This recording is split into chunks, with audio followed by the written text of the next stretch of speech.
নমস্কাৰ বন্ধুসকল, poultry farming knowledge channel আপোনালোকক স্বাগতম। বন্ধুসকল, ভিডিঅ'টো আৰম্ভ কৰাৰ আগতে আপোনালোকৰ অনুৰোধ, ভিডিঅ'টো চাই যদি ভাল পায় ভিডিঅ'টো লাইক শ্বেয়াৰ কৰিব আৰু চেনেলটো যদি এতিয়ালৈকে ছাবস্ক্ৰাইব কৰা নাই চেনেলটো ছাবস্ক্ৰাইব কৰি ল'ব। তাৰ বন্ধুসকল, ভিডিঅ'টোলৈ আহোঁ। তো বন্ধুসকল, আজি 3 নম্বৰ দিন কমপ্লিটেই হ'ল। এতিয়া ৰাতি ভিডিঅ' বনালোঁ। আজি দিনত অলপ সময় কম পালোঁ, সেইকাৰণে ভিডিঅ'টো ৰাতি বনালোঁ। তো আকৌ ৰাতিৰ ভিউজটো এবাৰ দেখাই দিওঁ কেনেকুৱা আছে, ৰাতি কেনেদৰে ৰাখিছোঁ। তো দেখিছে ৰাতি কেনেদৰে আছে পোৱালি। পৰ্দা মানে হাফ পৰ্দা দিছোঁ আজি ৰাতিও। দিনততো ফুলে দিছিলোঁ, এতিয়া আধা পৰ্দা দিছোঁ যাতে অকণমান হাৱা মানে ইয়াতে ৰ'দ কৰিব পাৰে।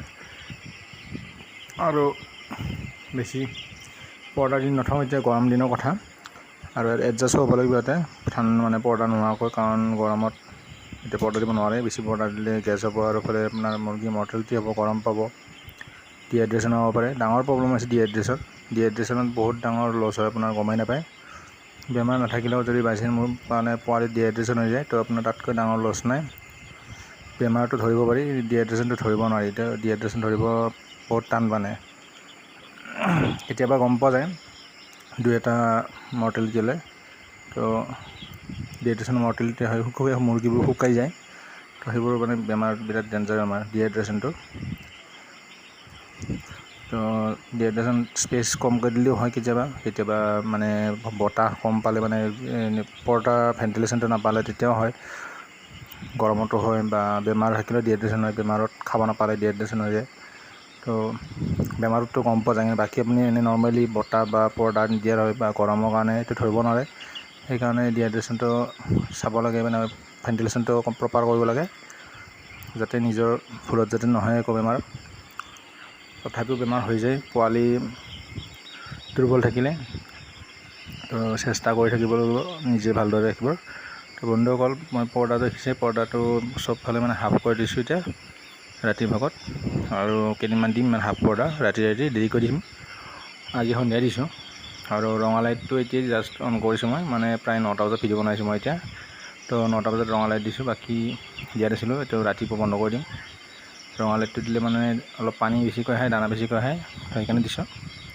আৰু এটা ৱেডাৰ মানে মেইনটেইন হয়, এটা মানে এটা পোহৰ, গৰম পোহৰ এটা পোৱা যেন লাগে, তো শুই নাথাকে। আৰু ৰাতি মই কোনো ধৰণৰ মানে তাতে ফাৰ্মত ৰখি থকা নাই, ৰাতি ঘৰতে থাকোঁ। কোনো মানে আনা দিনৰ পৰা, মানে প্ৰথম দিনৰ পৰাই ৰাতিপুৱা ফাৰ্মত ৰখা নাই। তো এনেদৰে কৰিছোঁ যাতে নৰখিলেও হয়। ৰাতি নৰখি যদি আপোনালোকে, মানে প্ৰথম কথা হৈছে বাচন বেছিকৈ দিব। বাচন যদি কম কৰি দিয়ে ৰখিব লাগিব, কাৰণ বাচন কম দিলে মানে কি মুৰ্গী থোপ লাগি যায়। বাচনটো বেছিকৈ দিব লাগে, মানে প্ৰপাৰ যিখিনি বাচন লাগে দিব লাগে। মোৰ কমেই আছে দিয়া, তথাপিও মানে আৰু এটা বুডিং বনালে মোৰ প্ৰপাৰ বাচন কমপ্লিট বাচন দিয়া যাব। বাচনটো কমপ্লিট দিলে কি হয়, মানে পোৱালিবোৰ ডিভাইড হৈ যায়। তো তেতিয়া মানে হেণ্ডেলিং নহয় আৰু মৰ্টেলিটি কম হয়, আৰু ডিহাইড্ৰেশ্যনো কম হয়, চবখিনি ভাল হয়। তো সেইকাৰণে বেছি বাচন লগাই দি পেলাই আপুনি শান্তিমতে থাকিব পাৰে। বাচনটো কমকৈ নিদিব, মানে চাফা কৰাৰ হেলাত বহুতে চাফা কৰা হেলাত কমকৈ দিয়ে বাচন, পানী বাচন বা দানা বাচন। ডাঙৰ হ'লে বেছিকৈ দিয়ে। তো এইটো সৰুৰ পৰা দিব লাগে কমপ্লিট বাচন, তেতিয়া আপুনি ভালদৰে মানে কষ্ট নোহোৱাকৈ থাকিব পাৰে। তো পোৱালি এভাৰেজ কণ্ডিশ্যন দেখিছে, ঠিকে আছে, মানে 3 দিনৰ পৰা পোৱালি হিচাপত। এইবাৰ ভেকচিনো হয়তো নিদিম কিজানি, কিডনীৰ প্ৰভাৱ পৰি আছে মানে ফাৰ্মবিলাকত। কিডনী আহিছে এতিয়া, কিডনী মানে IBH যিটো, তো সেইটো কাৰণে ভেকচিন কেঞ্চেল কৰিব পাৰোঁ। মানে কিডনী আজিকালি ভেকচিন দিলে মানে বেছি কিডনীত মৰ্টেলিটি হৈ যায়। তো এতিয়া মৰ্টেলিটি কেনেকুৱা হয় এইটো চাই পেলাই কৰিব লাগিব। এতিয়া বৰ্তমান ফাইনেল ৰেডি কৰা নাই। তো কেনেকৈ কি কৰিম জনাই থাকিম ভিডিঅ'বোৰত। আৰু পানী বাচনবোৰ দেখিছে, পানী বাচন 10টাকৈ আছে। আৰু পানী বাচনৰ যিটো ষ্টেণ্ডটো এতিয়ালৈকে মানে লোৱাৰ ছাইডটো দিয়া আছে, যোনটো মানে সৰু ছাইডটো। তো কালি এইটো চেঞ্জ কৰি দিম, উল্টা কৰি দিম, তাতে হাইটটো অলপ বাঢ়ি যায়। তো এইটো 4 দিনমানৰ পৰা কৰিব লাগে। তো মই কালি 4 দিন হ'ব, তেতিয়া কালি মানে হাইটটো বঢ়াই দিম। তো এইটো চাব আপোনাৰ ফাৰ্ম মানে কৰাৰ পৰা এইটো তেনেদৰে মেইনটেইন কৰি আছোঁ। এইটো কৰিবই লাগে। এইটো বহুতে মানে কি নতুন ফাৰ্মাৰবোৰে নাজানে।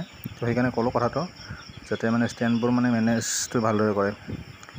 দানা বাচন পানী বাচন মানে হাইটটো মিলাই থাকিব লাগে, যাতে পোৱালিটো মানে থিয় দি খাব পাৰে, তেতিয়াহ'লে ভাল হয়, FCRটো ভাল থাকে। আৰু লিটাৰটো ৰেগুলাৰ ৰেকিং কৰি থাকিব। মই এইটো ৰেগুলাৰ ৰেকিং কৰি আছোঁ পেপাৰ অটাৰৰ পৰা। তো তেতিয়া কৰাটো দৰকাৰ, নহ'লে মানে কি পিছত মানে গেছ হৈ যাব আৰু লিটাৰ চেঞ্জ কৰিব হৈ যাব। চেঞ্জ কৰিলে ভাল নহয়, মানে লিটাৰ বেয়াহে হয়। কাৰণ আপোনাৰ লিটাৰটো নতুন লিটাৰ কেতিয়া মানে এইটো লাষ্টিং নহয়, পুৰান লিটাৰটো যিমান লাষ্টিং থাকে নতুন লিটাৰটো ইমান লাষ্টিং কৰিব নোৱাৰে। সেইকাৰণে চেঞ্জ কৰিলে মানে বেছি ভাল নাথাকে, মানে সেইকাৰণে কৈছোঁ। তো সেইকাৰণে পুৰান লিটাৰটোকে ভালদৰে ৰখাৰ চেষ্টা কৰিব ৰেকিং কৰি পেলাই। তো আপোনাৰ তেতিয়া কষ্টও কম হ'ব আৰু মানে খৰচাও কম হ'ব। তো বন্ধুসকল, ভিডিঅ'টো চাই কেনে পেলাই জনাব। ভিডিঅ'টো চাই যদি ভাল পাইছে ভিডিঅ'টো লাইক শ্বেয়াৰ কৰিব। চেনেলটো যদি ছাবস্ক্ৰাইব কৰা নাই এতিয়ালৈকে চেনেলটো ছাবস্ক্ৰাইব কৰিব, আৰু কমেণ্ট ছেকশ্যন জনাব থাকিলে কমেণ্ট ছেকশ্যনত জনাব। ধন্যবাদ বন্ধুসকল, ভিডিঅ'টো শেষলৈ চোৱাৰ বাবে।